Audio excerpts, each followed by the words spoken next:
السلام عليكم ورحمة الله وبركاته. الحمد لله والصلاة والسلام على أشرف رسول الله وعلى آله الفائزين برضا الله أما بعد. നമ്മുടെ ജീവിതത്തിൽ നമ്മൾ വളരെ പ്രധാനമായി നിർവഹിക്കേണ്ട നിസ്കാരങ്ങൾ ഫർദ് നിസ്കാരങ്ങളാണ്. ആ ഫർദ് നിസ്കാരങ്ങൾക്ക് ശേഷം സുന്നത്ത് നിസ്കാരങ്ങൾ കഴിവിന്റെ പരമാവധി നമ്മുടെ ജീവിതത്തിൽ പകർത്തണം. ആ സുന്നത്ത് നിസ്കാരങ്ങളിൽ ഏറ്റവും പുണ്യമായ നിസ്കാരങ്ങൾ രണ്ട് പെരുന്നാൾ നിസ്കാരങ്ങളാണ്. അതുപോലെ തന്നെ വളരെ പ്രാധാന്യമർഹിക്കുന്ന മറ്റൊരു സുന്നത്ത് നിസ്കാരമാണ് തഹജ്ജുദ് നിസ്കാരം. വിശ്വാസികളായ നമ്മളൊക്കെ നമ്മുടെ ജീവിതത്തിൽ തഹജ്ജുദ് എന്ന് പറയുന്ന നിസ്കാരം പതിവാക്കാൻ വേണ്ടി നമ്മളൊക്കെ ശ്രദ്ധിക്കണം. നമ്മുടെ ജീവിതത്തിൽ ഒരുപാട് പോരായ്മകളും തെറ്റുകളും കുറ്റങ്ങളൊക്കെ വന്നു പോകുന്ന ആളുകളാണ് നമ്മൾ.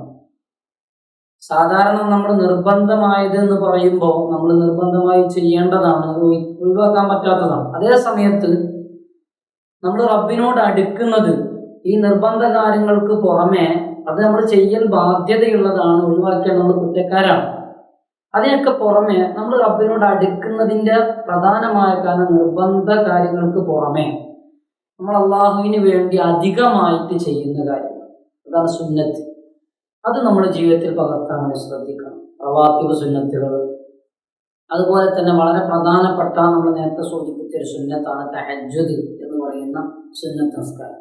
തഹജ്ജുദ് നിസ്കാരം പലരും മുൻകാലത്തൊക്കെ അത് ജീവിതത്തിന്റെ ഭാഗമാക്കിയിരുന്നുവെങ്കിലും ഇപ്പോൾ ഈ പ്രത്യേക സാഹചര്യത്തിൽ നമ്മളൊക്കെ പലരും കുറെ കൂടി പ്രായമുള്ള ആളുകൾ പള്ളിയിലൊക്കെ പോകുന്നവർ ഈ ഒരു പ്രത്യേക സാഹചര്യത്തിന്റെ മുമ്പ് ഉണ്ടായിരുന്നുവെങ്കിലും ഇപ്പം ഈ പ്രത്യേക സാഹചര്യം കണക്കിലെടുത്ത് ഈ ഒരു രോഗത്തിന്റെ വ്യാപ്തിയും ഭയങ്കരതയും നമ്മൾ മനസ്സിലാക്കി പ്രായമുള്ളവർക്കൊന്നും പള്ളിയിൽ പോകാൻ പറ്റാത്തൊരു സാഹചര്യം. എന്നാൽ വീട്ടിൽ നിന്ന് പതിവാക്കുന്നവരുണ്ട് എന്ന കാര്യം വിസ്മരിച്ച് പറയുകയല്ല. ജീവിതത്തിന്റെ ഭാഗമായി നമ്മൾ ചെയ്യുന്ന തെറ്റുകൾ ഒഴിവായി കിട്ടാൻ ഒരു ചെറിയ ഭാഗമെങ്കിലും നമ്മളൊരു രാത്രി ഒരു ചെറിയ ഭാഗമെങ്കിലും നമ്മൾ ജീവിതത്തിന് വേണ്ടി, നമ്മുടെ പരലോക ഗുണത്തിന് വേണ്ടി, ദുന്യവിയായ ഉഖറവിയായ വിജയത്തിന് വേണ്ടി നമ്മൾ ചെലവഴിക്കൽ വളരെ അത്യാവശ്യമാണ്. അതിനുവേണ്ടി വളരെ നമുക്ക് ചെലവഴിക്കാൻ പറ്റിയ, മറ്റാരും കാണുക പോലും ഇല്ലാത്തൊരു സമയം നമ്മൾ തിരഞ്ഞെടുക്കുകയാണ് രാത്രി. ആ രാത്രി നമുക്ക് നിർവഹിക്കാൻ പറ്റിയ ഒരു നിസ്കാരമാണ് തഹജ്ജുദ് നിസ്കാരം. പതിവായി പരമാവധി നമ്മൾ നിർവഹിക്കേണ്ടത് തന്നെയാണ്. ഒരുപാട് പുണ്യങ്ങൾ ഒരുമിച്ച് കൂട്ടാൻ പറ്റിയ ഒരു നിസ്കാരം കൂടിയാണ് തഹജ്ജുദ് നിസ്കാരം. അള്ളാഹുവിനെ ഓർത്ത് കരഞ്ഞ ഒരു കണ്ണുകൾ, ആ കണ്ണുകളുടെ കാരണം കൊണ്ട് നരകം അവനെ ഹറാമാക്കുന്ന അവസ്ഥയുണ്ടാകുമെന്ന് നബി സല്ലല്ലാഹു അലൈഹി വസല്ലം തങ്ങൾ അവിടുന്ന് പഠിപ്പിച്ചതാണ്. അതുകൊണ്ട് തഹജ്ജുദ് നിസ്കാരം വളരെ മഹത്വമുള്ള നിസ്കാരമാണ്. ഇശാ നിസ്കരിച്ച് നമ്മൾ ഉറങ്ങിക്കഴിഞ്ഞാൽ ആ തഹജ്ജുദിന്റെ സമയം അവിടുന്ന് തുടങ്ങുകയാണ്. ഒരു മനുഷ്യനെ സംബന്ധിച്ചിടത്തോളം ഇശാ ഒരാള് നിസ്കരിക്കുകയും ഉറങ്ങുകയും ചെയ്താൽ, അല്ലെങ്കിൽ ഉറങ്ങിയതിന് ശേഷം ഇശാ നിസ്കരിച്ച് എന്നിട്ട് തഹജ്ജുദ് നിസ്കരിച്ചാലും മതി. എന്നാൽ നമ്മൾ ഇശാ നിസ്കരിക്കാതെ ഉറങ്ങാൻ വേണ്ടിയല്ല ഞാൻ പറയുന്നത്. ഇശാ നിസ്കരിക്കുക, ഉറങ്ങുക, ഇത് ഉറങ്ങി എഴുന്നേറ്റ് ഇശാ നിസ്കരിച്ചാൽ പോലും നമുക്ക് നിസ്കരിക്കാൻ പറ്റും എന്നാണ് ഞാൻ പറയുന്നത്. അല്ലാതെ ഇശാ നിസ്കരിക്കാതെ കിടന്നുറങ്ങണം എന്നല്ല. അധികം ആളുകൾ ഇശാ നിസ്കരിച്ച് ഉറങ്ങുന്നവരാണ്. അല്ലാഹു തആല അത്തരം ഭാഗ്യമുള്ളവരെ നമ്മളൊക്കെ പെടുത്തട്ടെ. അപ്പൊ ഇശാ നിസ്കരിച്ച് ഉറങ്ങിക്കഴിഞ്ഞാൽ തഹജ്ജുദ് നിസ്കാരത്തിന്റെ സമയമായി. അപ്പൊ നമുക്ക് തഹജ്ജുദ് നിസ്കരിക്കാം. 2 റക്അത്തെങ്കിലും ഏറ്റവും ചുരുങ്ങിയത് തഹജ്ജുദ് നിസ്കരിക്കൽ വളരെ പുണ്യമുള്ള കാര്യമാണ്. പരമാവധി അത് അർദ്ധരാത്രിയിലാകുന്നതാണ് വളരെ നല്ലത്. അങ്ങനെ നമ്മൾ നിസ്കരിക്കുകയും ആ നിസ്കാരത്തിൽ പ്രത്യേകമായ പല സൂറത്തുകൾ ഓതൽ സുന്നത്തുണ്ട്. ഫതാവൽ കുബ്ര പോലത്തെ മഹത്തായ ഗ്രന്ഥങ്ങളിൽ ആ സൂറത്തുകൾ ഒരുപാട് സൂറത്തുകൾ, ഒരു 10ഓളം സൂറത്തുകൾ അതിൽ രേഖപ്പെടുത്തി വെച്ചിരിക്കുന്നത് കാണാം.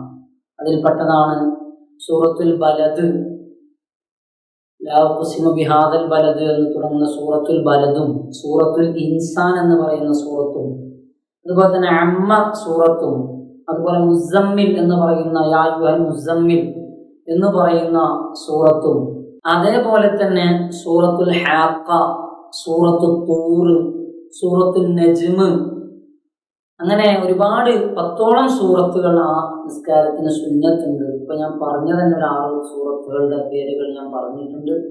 ഏതായാലും ആ സൂറത്തുകളൊക്കെ ഓതൽ പ്രത്യേകം സുന്നത്തുണ്ട് എന്ന് മഹാനായ ഇബ്നു ഹജറുൽ ഹൈതമി റളിയല്ലാഹു അൻഹുവിന്റെ കിതാബിൽ രേഖപ്പെടുത്തിയത് പല മഹാന്മാരും അവരുടെ കിതാബുകളിൽ ഉദ്ധരിച്ചിരിക്കുന്നത് കാണാം. ഫതാവൽ കുബറയിലടക്കം ആ ഉദ്ധരണി അല്ലെങ്കിൽ അതിൻ്റെ ആശയങ്ങളും ഒക്കെ രേഖപ്പെടുത്തിയ പല ഗ്രന്ഥങ്ങളുമുണ്ട്.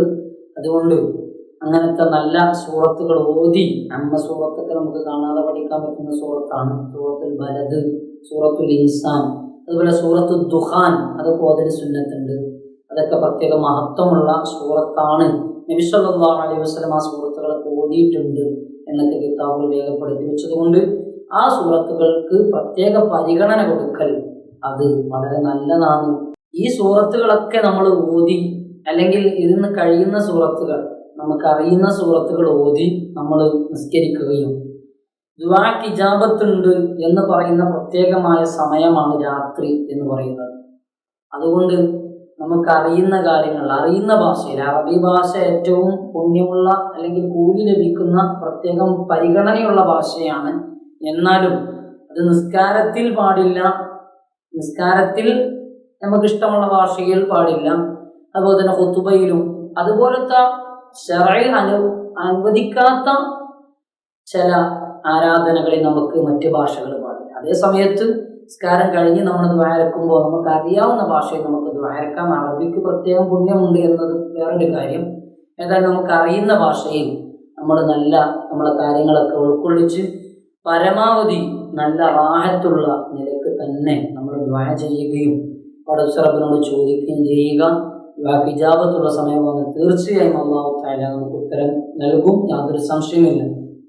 റബ്ബിനോട് നമ്മൾ എത്രത്തോളം അങ്ങോട്ട് അടുക്കുന്നു എന്നതിനെ കുറിച്ചാണ് അല്ലാഹു തആല നമ്മളോട് ഇങ്ങോട്ടുള്ള പരിഗണന എന്ന് നമ്മൾ മനസ്സിലാക്കണം. നമുക്ക് ഏതൊരു കാര്യം നമ്മൾ ചെയ്യുമ്പോൾ അലസന്മാരായിട്ടാണോ എങ്കിൽ ആ വിഷയത്തിൽ നമ്മൾ അലസന്മാരായിരിക്കും. നമുക്ക് ലഭിക്കുന്ന മൂല്യവും അതും അലസതയുള്ളതായിരിക്കും, വേണ്ട പരിഗണന ലഭിക്കാത്തതായിരിക്കും. അതേസമയത്ത് നമ്മൾ എത്രത്തോളം ആഗ്രഹത്തോടെയും എത്രത്തോളം ആവേശത്തോടെയുമാണോ ഒരു വിഷയത്തിൽ ബന്ധപ്പെടുന്നത് അതിനനുസരിച്ച് നമുക്ക് റിസൾട്ടിൽ വലിയ വ്യത്യാസം ഉണ്ടാവും, യാതൊരു സംശയമില്ല. അതുകൊണ്ട് പരമാവധി നമ്മളെ കാര്യങ്ങളൊക്കെ ഉൾക്കൊള്ളിച്ച് നല്ല റാഹത്തുള്ള നിലക്ക് രാത്രി അല്പസമയമെങ്കിലും നമ്മൾ ചെലവഴിക്കാൻ വേണ്ടി ശ്രദ്ധിക്കണം. അല്ലാഹു തആല നമുക്കൊക്കെ തൗഫീഖ് ചെയ്യുമാറാവട്ടെ. അസ്സലാമു അലൈക്കും വറഹ്മത്തുള്ളാഹി വബറകാതുഹു.